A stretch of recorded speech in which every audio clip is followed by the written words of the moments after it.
Bismillahirrahmanirrahim. Assalamualaikum warahmatullahi wabarakatuh. Alhamdulillahi rabbil alamin. Alladhi nahmaduhu wa nasta'inuhu wa nastaghfiruhu wa nastahdihi wa natubu ilayh.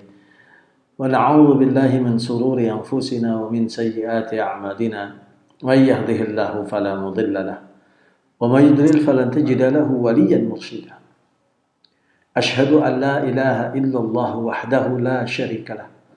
وأشهد أن محمدًا عبده ورسوله والذي لا نبي بعده. اللهم فصل وسلم على حبيبنا وشفيعنا ومولانا محمد وعلى آله وأصحابه والتابعين ومن تبعهم بإحسان إلى يوم الدين أما بعد. فقد قال الله تعالى في كتابه العزيز: أعوذ بالله السميع العليم من الشيطان الرجيم. يا أيها الذين آمنوا اتقوا الله حق تقاته ولا تموتن إلا وأنتم مسلمون. صدق الله العظيم وصدق رسول الله صلى الله عليه وسلم Nabiul Karim.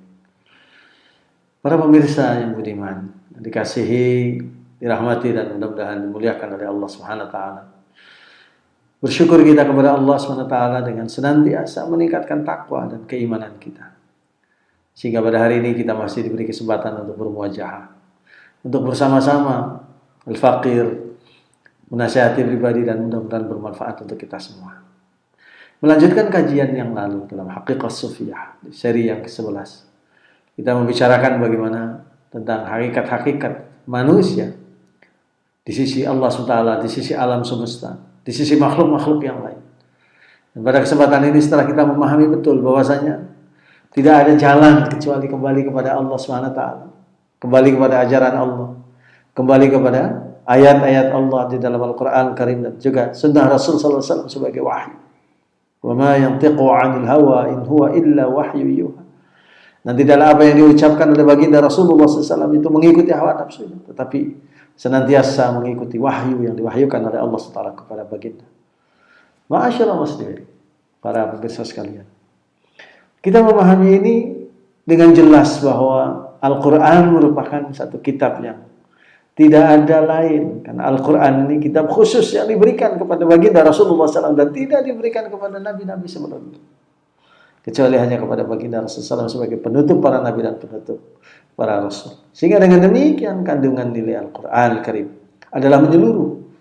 Maka sebagaimana diajarkan oleh Allah SWT di dalam Surah Al-Maidah ayat yang ketiga. Di tengah-tengah itu Allah SWT berfirman, Al-yawma akmaltu lakum dinakum wa atmamtu alaikum ni'mati wa raditu lakumul Islam madina. Pada hari ini telah aku sempurnakan bagi kalian agama kalian. Dan kemudian kami tuntaskan, kata Allah SWT dalam firman-Nya, nikmatku untuk kalian. Dan aku ridha Islam sebagai agama kalian. Bapak Ibu dan sekalian pemirsa yang dirahmati Allah SWT.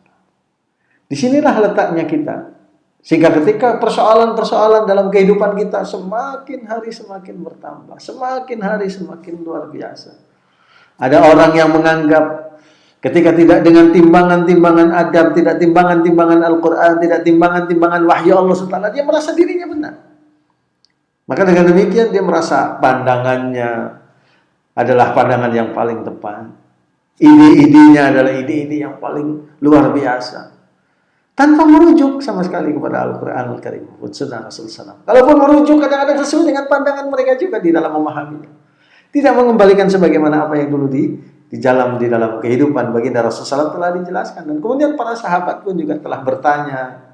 Di antara mereka pun juga demikian. Sebagian ada yang bertanya kepada para sahabat dari para tabi'in dan dijelaskan oleh para sahabat dalam riwayat-riwayat yang sesungguhnya sangat jelas. Sebagaimana yang diungkapkan oleh Abu Dzar Al-Ghifari bahwa Rasulullah SAW telah memberikan kepada kami, kata beliau, di mana siangnya, malamnya bagikan siangnya, lailuha kanahariha. Jadi dengan demikian sudah jelas ajaran Allah SWT itu. Cuman kadang kita ini kurang membaca, kurang merujuk, sehingga dengan demikian seolah-olah kita kekurangan literasi, kekurangan panduan, kekurangan tuntunan. Dan yang lebih aneh lagi, Bapak Ibu hadirin sekalian dirahmati Allah Subhanahu. Ketika kita tidak tahu tentang Al-Quran, ayat-ayatnya kita tidak hafal, ayat-ayatnya kita tidak pahami. Kemudian juga hadis-hadisnya tidak kita gali dan tidak kita pelajari, tidak kita belajar dari para ulama-ulama. Kemudian dengan bekalan-bekalan yang sedikit itu, kemudian kita merasa yakin kita yang paling benar. Ini yang lebih aneh lagi. Tidak mengikuti kaedah-kaedah ilmiah yang sudah begitu lama menjadi pegangan para ulama, menjadi pegangan para ilmuwan, menjadi pegangan para peneliti.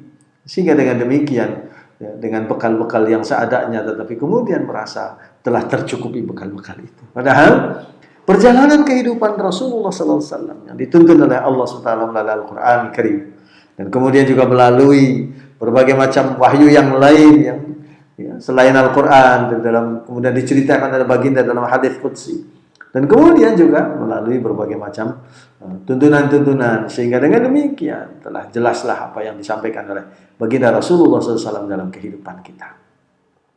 Islam telah begitu luar biasa, dan Al-Quranul Karim sebagai kitab Allah, sebagai satu tuntunan yang datang dari Allah Subhanahu wa taala, telah kita jelaskan dulu di dalam hakikat sufiyah pada penjelasan-penjelasan di seri-seri yang awal, seri ketiga, seri keempat, bahwa Al-Quranul Karim tidak bisa digantikan dengan yang lain. Oleh karena itu, izinkanlah Al-Faqir hari ini untuk sama-sama share bagaimana kita menggunakan Al-Quran itu dan perlengkapan-perlengkapan apa saja supaya Al-Quran itu kemudian betul-betul tertanam dalam diri kita dan kemudian melahirkan satu semangat untuk kita laksanakan dalam kehidupan kita. Sebab apa? Sebab iman itu ada di dalam hati, dan iman itu perlu diimplementasikan dalam bentuk amal-amal sehingga melahirkan ketakwaan. Inilah yang diajarkan oleh Allah SWT dalam surah Al-Imran. Ya ayyuhalladzina amanu taqullaha haqqa tuqatih wa la tamutunna illa wa antum muslimun. Wahai orang-orang yang beriman, bertakwalah kepada Allah dengan sebenar-benarnya takwa, dan jangan sekali-kali mati kecuali dalam Islam. Ayat ini memberikan pengertian kepada kita, para pemirsa sekalian yang beriman, bahwa keimanan yang sesungguhnya merupakan amalan hati, kemudian ditingkatkan dengan keyakinan untuk melahirkan ketaatan-ketaatan, sehingga dengan ketaatan purna itu melahirkan ketakwaan, terus kemudian diimplementasikan dalam bentuk nilai-nilai kehidupan yang Islami, sehingga dengan demikian jangan sampai kemudian hidup kita ini terlepas dari nilai-nilai Rabbaniyah, terlepas dari nilai-nilai Islam. Kita dituntun di dalam ayat ini oleh Allah SWT, bahkan diperintahkan wala tamutuna, jangan sekali-kali mati kecuali di dalam Islam. Jadi artinya sejak awal kita berislam, kemudian dalam hidup bersama dengan ajaran Islam, dan ketika wafat mudah-mudahan juga wafat dalam keadaan muslim, husnul khatimah insyaallah. Bagaimana cara supaya kita memiliki aspek yang sedemikian bersemangat dan kemudian kita berusaha dengan betul? Para ulama menyampaikan, ma'asyiral muslimin, bagaimana cara kita berinteraksi dengan Al-Quran Karim, bermuayasyah ma'al Quran. Ada beberapa persediaan, ada beberapa syarat-syarat yang perlu dipenuhi.